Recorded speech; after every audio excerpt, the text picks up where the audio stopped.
Aktoria Adivie Ali Pali është e njohur nga të gjithë si Mamica Kastrioti pasi dekada më parë ka luajtur në filmin Skënderbeu, një produksion shqiptar-rus i vitit 1953 nga regjizori i njohur rus Sergej Yudkevich.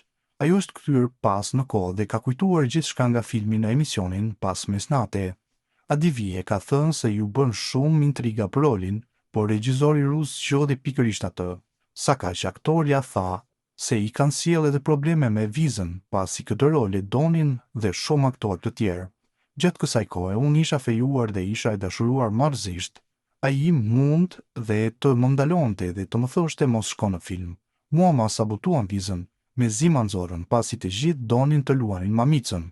Burri tim e lajmëruan një ditë prej dite dhe i thonë, fotografin time e morën në Moskë dhe aprovuan nga Këshilli i Ministrisë, duke thënë që jemi dakord që kjo të bëjmë Mamicën, ndërsa këto te ne bënin tjetër punë dhe thoshin nuk bënin politikën e tyre në art. Unë e kam bërë filmin pa prova, vetëm kam mësuar skenarin dhe kam bërë prova me Yudkevich.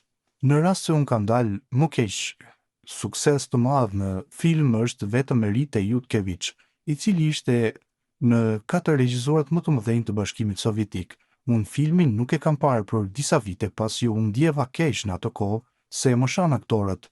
Mbas disa vitesh shkova në Amerikë dhe e kisha djalin kopjen.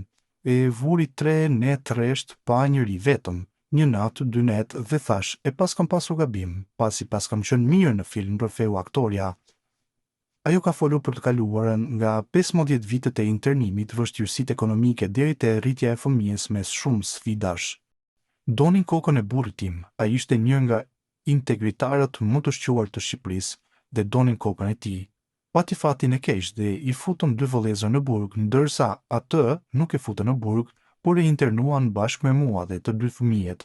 I vogli ishte pa moshë dhe shkoi në Tiranë dhe e rritën njerëzit e mi. Ka qenë një varfëri në kulm në atë kohë, ne jetonim me vetëm me 2 fëmijë. Ne kemi qëndruar 15 vjet në internim. Nuk tregoj shumë se janë poshtërsirat e atij pushtetit të jashtëzakonshëm, na liruan dhe u gëzuan njerëzit, ndan në llokume. Mbas 2 javësh erdhën dhe na pezulluan lirimin ton se gjoja nuk kemi falenderuar për tin.